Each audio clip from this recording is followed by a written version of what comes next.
Hey everyone, welcome back to the channel. I hope you guys are doing well. Okay, so it's Tuesday, so we're not thrifting. I was going to go to the thrift store, but I was like, whatever. I didn't end up going. And we went to the post office because I had to drop off a package for Sherry. So, hi Sherry. I had to mail her a bunch of stuff. And then I just kind of got lazy. Yeah, I got lazy. Okay, it's so bright. I'm gonna put on my glasses, but I just want you guys to see my face because I feel like you guys haven't seen my eyes in forever. I know when you're fat, you just don't want to like put any effort into, well, in my case, I don't want to put any effort in my appearance because it's not like I'm fucking nobody. Over the holidays, I think I had told you guys, keto update, I gained weight. So I started at 325, then I did keto and went down to 314, was it 15? No, 314 or 313. And then I went back up to like 320 and now I'm at like 316. So because we started like keto again 2 or 3 days ago. So we've been doing good in that sense. We have been sticking to keto and being able to lose weight slowly but surely. So that's the update for keto. I'm still on it. I've just been I've been intermittent fasting in the morning. So like even right now it's 1 p.m. and I haven't eaten anything yet all day.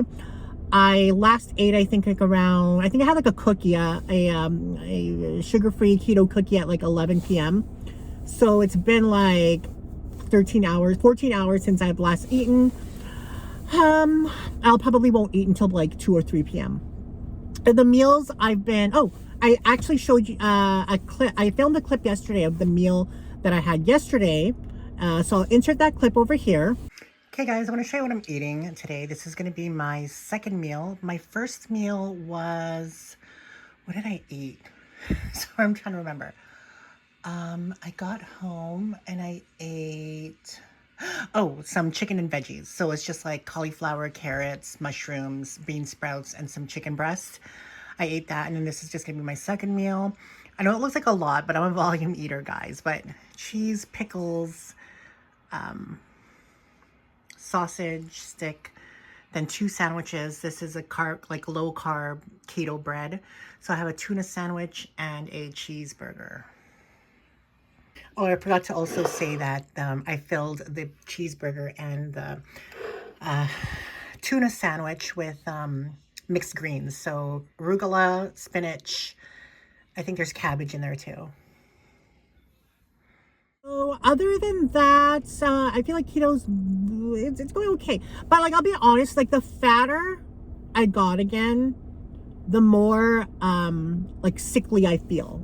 Like I feel out of breath. I feel like headaches. I feel aches and pains, hurt on my feet. I get like these like eczema rashes sometimes. I never got that when I was skinny. So I'm attributing it to gaining weight. And I don't like that. So instead of our focus of sexy hot white boyfriend, lose weight for that. Let's lose weight for our health. Let's be real. Buffy the Vampire Slayer. This is my first meal today. We have chicken tenders with almond flour as the breading and some mayo. We have some sausage, some cheese, and a roast beef sandwich with keto bread. The bag that I'm using is this. So, hello. Loves it.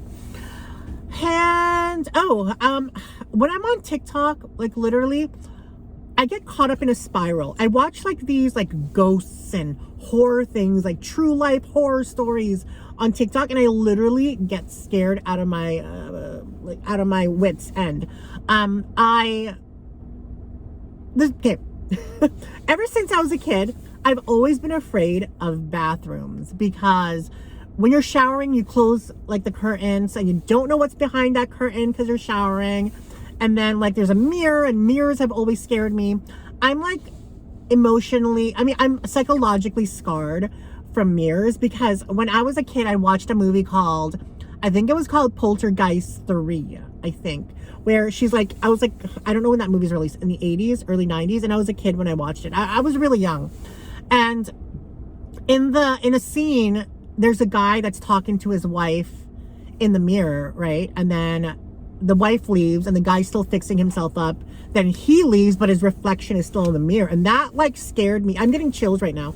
That scared me as a kid so freaking much. And now I'm like literally afraid of mirrors. And of course, like, you know, the Bloody Mary and like the whole demons and mirrors thing.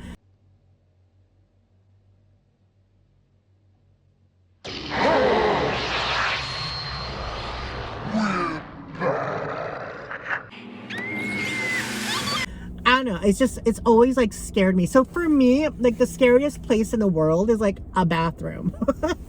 Not on normal days, but I'm not thinking about anything like supernatural, crazy shit like that, then the bathroom is fine. But the minute that I like get in this rabbit hole of watching those kinds of TikToks, I'm like, oh my God, I can't go to the bathroom. And it's like, and I'm always worried, like, what if like I close a light and then I'm closing the door and then like, cause like my mirror is like right there when you're closing the door, cause so you have to, like, what if something is looking at me when I close the light? Or what if I'm closing the door and then a hand like grabs me like that? Oh my God, I'm getting shivers. I'm so scared of like supernatural shit like that. Anyway, that's been like my life for the last 2 days. I'm a little bit annoyed because I wasted $30 from the thrift store yesterday, and $30 is $30. It's not much to some, but when you're self-employed and an entrepreneur like me, it is something. Those boxes that I bought, I paid I think like $28 after taxes. Like I have to donate them back to the thrift store. I mean, somebody who's more knowledgeable in that, because I would say I'm more like intermediate when it comes to boxes, but I don't even think that's the case. I think these boxes are just so old and out of date. What I should have done is researched it before I bought it, which the thing is though, it's kind of hard because I don't know if you guys have been to the thrift store lately, but a lot of their good shit is behind the counter, and then you're standing there testing shit, trying to like figure out, like, especially like electronics or even like when you're looking things up online to see if it's worth the money to buy. Like the workers just stand there and then they get kind of like you know that they're annoyed that they're standing there for a long time. Case in point, when I bought my Samsung tablet, I was standing there like figuring things out for at least 10 minutes, and the guy looked super annoyed at me, and I'm like what do you expect? I'm not gonna freaking blow $70 on this tablet when, number one, it might not be working, it might not be functional, there might be something wrong with it, and the fact that you don't accept exchanges or returns on electronics. Like, what am I supposed to do? What am I supposed to do? You know? So you need to just stand there and put up with my testing the product out. And even like the handbags, there's like some Salvation Armies and some Value Villages where they put the good handbags behind the counter, and then sometimes there'll be like a row of them, you know, and you're asking to see each and every bag, and you know that the employee is annoyed that she has to keep going back and forth, you know, but I mean, that's your policy. So if that's your policy, don't get mad if it takes time and it takes effort to do your job. Anyway, that's what I should have done. I should have researched the product, and even like one of them was missing a remote. So it's like, so that's kind of annoying, because one of my biggest pet peeves is wasting money. I hate wasting money. It really drives me insane. I hate wasting money. I'm just not a wasteful person in that sense. So now I'm out $28 and I'm donating the boxes back. I'm donating the boxes back because, I mean, someone else might be able to salvage them, I don't know, for parts or something, or maybe they can update it, but I feel like it's a lost cause for me anyway. I love this jacket a lot. It's so comfortable. My only like issue with it is that this literally always like that. Like it hits my face. It can't, like, I wish there was a button to snap it so that it doesn't hit my face. But when I'm walking around, it literally, because I have it zippered down, because even if it's like up more, like that's how it is. And it's like, oh wait, can I do, I guess I could do that, but it's not as like pretty. I don't know. I'm not complaining. I'm just letting you guys know an issue. Maybe I'll get like someone to sew it down so that it's not, I don't know. We'll figure it out. But like it keeps hitting like my jawline.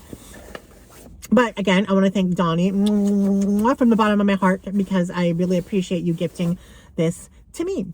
Sometimes I get into like these moods where I really want to be a success in something, because I feel like at my age I'm still not a success. I feel like I wasted a lot of time and energy on different things, different people, different priorities that really weren't priorities. And in my mind, I should have my shit together now. But I know I've read or I've seen a lot of TikToks where people are like, you can be 30 and get to and be a success. And you could be 40, you could be you could be 60 and finally get your success in.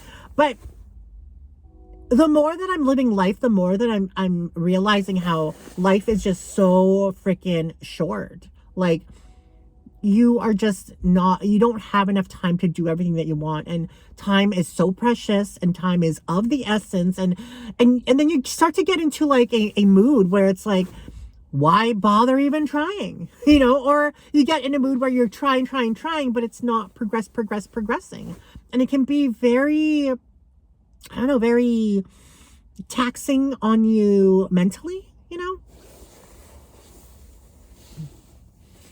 But I've kind of learned through trial and error that I just kind of have to do the best that I can and not compare myself with anybody else, and not try to achieve what someone else is achieving, and really just focus on what I'm doing. But what kind of like, what's very intimidating is when you are trying to achieve what you're trying to achieve, but then other certain circumstances happen in your life. And like, say, I don't know, a death in the family, or like, say you're hit with this huge bill, or someone broke your heart, or you lost some friends. And then when you add that on top of what you're trying to accomplish, it makes for a very difficult journey. Like, it really does. And then when you add a few little more like stressors on top of that, and it just gets piling up, it's just, whoa, and it can get very overwhelming. So I can understand why a lot of people, like, I have a lot of, I think, followers and subscribers that are going through a lot of life stuff, and whether it's cancer or surgery or death of a husband or financial problems, like, don't ever let anybody tell you that your problems aren't valid, because that's what you're going through. That's what you're living. That's your reality. And it is 100% valid. Like, for example, like someone who's had their heart broken, you know, and then someone whose parents died. Yeah, it's not as severe, but it's what they're going through. You know, I had this one friend before, we were really good friends, but then we didn't speak for the longest time, like years.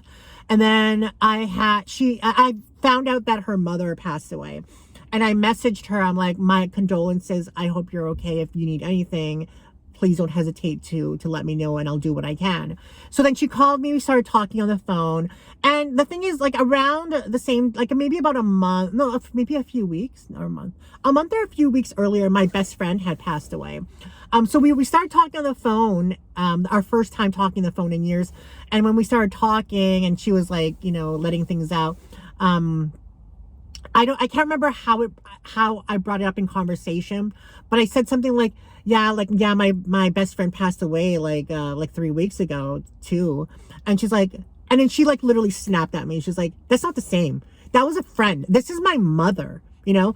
And I brushed it off as, I understand why she would say that, because she's in an emotional state. But at the same time, to just dismiss my loss like that was, I feel like, very disrespectful. I just sucked it up, because I was just like, you know, I'm not going to fight with someone who just lost her mother. But at the same time, I can kind of remember why we haven't been friends for a while. We're not friends anymore now, because we tried numerous times to rekindle our friendship, but it just never worked out. And I don't know. I've just lost so many people in my life in terms of closeness, friendships, relationships. And although it is very, very lonely, and sometimes I struggle to find things to do, I should really struggle to find people to confide in. Like, I think I called my one of my close friends, Yvette from New Jersey. Like, I called her because it's like something had happened, and I started talking to her because I didn't have anybody to confide in locally, you know. And I cherish the few friends that I do have. Like right now, like I think I've told you guys in the past, like right now I have kind of like a group of 3 friends, which is one of my best friend Rochelle. But my best friend Rochelle and I have kind of drifted apart recently, and it's kind of like, I don't know, I guess it's just life and growing apart. Like we've lived together, we've done things together that like I've never done with anybody else, not sexually, okay? But we've gone through so many of life's journeys that she is like my soul sister and I love her. But at the same time, we're just not as close as we were before. And especially when we spend time apart and long periods of time apart, it ends up, it's almost like we start drifting away. But then somehow we'll get together and it's almost like things are great again. But it's that time apart where we're drifting where I feel like I don't have a friend in her. But even though I love her completely, like she's my ride or die, and I love her, I love my goddaughter. It's just we have separate lives that we're living, you know, and we're just far away from each other. Even like locally, she lives half an hour away from me. So that's a relationship that, like for me, that is a little pressing, a little like I would like to improve in that. And then there's Nancy and Daniel. Those are my other 2 friends. Daniel, I love Daniel. He's amazing. But he's also like severely younger than me. Okay. So it's like we don't really have things in common in that sense. But what we do have in common is humor and our love for thrifting and our work ethic. And that's how I relate to him and how we bond together in that aspect. But in terms of doing things outside of that, like say going to a club or going to the bar, going to this or that or extracurricular, we've done it before, but we haven't done it in probably almost a year. Like we haven't done anything social in that sense. I just feel like our relationship is more like, and we can confide into each other when we're together, but confiding to, like, I don't see him as a friend for me to call and pour my heart out to, you know? So I don't know. I feel like there's just different level of friendships, and not that it invalidates or diminishes the importance of those friendships. It doesn't. It's just you have different kinds of bonds with people. And then when it comes with Nancy too, Nancy, I don't really feel like I can call her to confide in things, but I love her to death. She's a great friend. We've argued maybe once or twice, and that was it. But she's like very important to me as well. So, and it's not their fault that I can't confide in them. It's just I don't have that kind of rapport with them, you know. And then Yvette, I kind of do have that rapport with, where I can tell her anything and everything. Maybe it's because she also lives far away, and that's why we are able to keep that friendship alive, is because she is far away. We don't see each other, and all we have is the phone. And I don't know if you guys have friends like that, but I would like to have a friendship with someone like locally, where it's like I can confide in them if I needed them, that they would drop everything for me to come to my well-being. I don't know if it's just my neediness, but I would love a friend like that, because I would be that way for somebody, you know?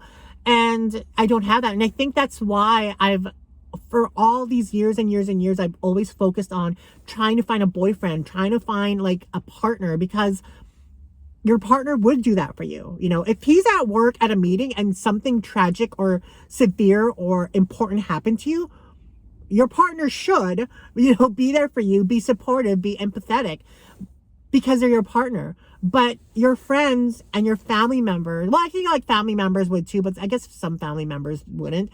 But I feel like friends and family members, they're living their own lives. They have their own families, they have their own circle outside of you, and they can't just do that for you.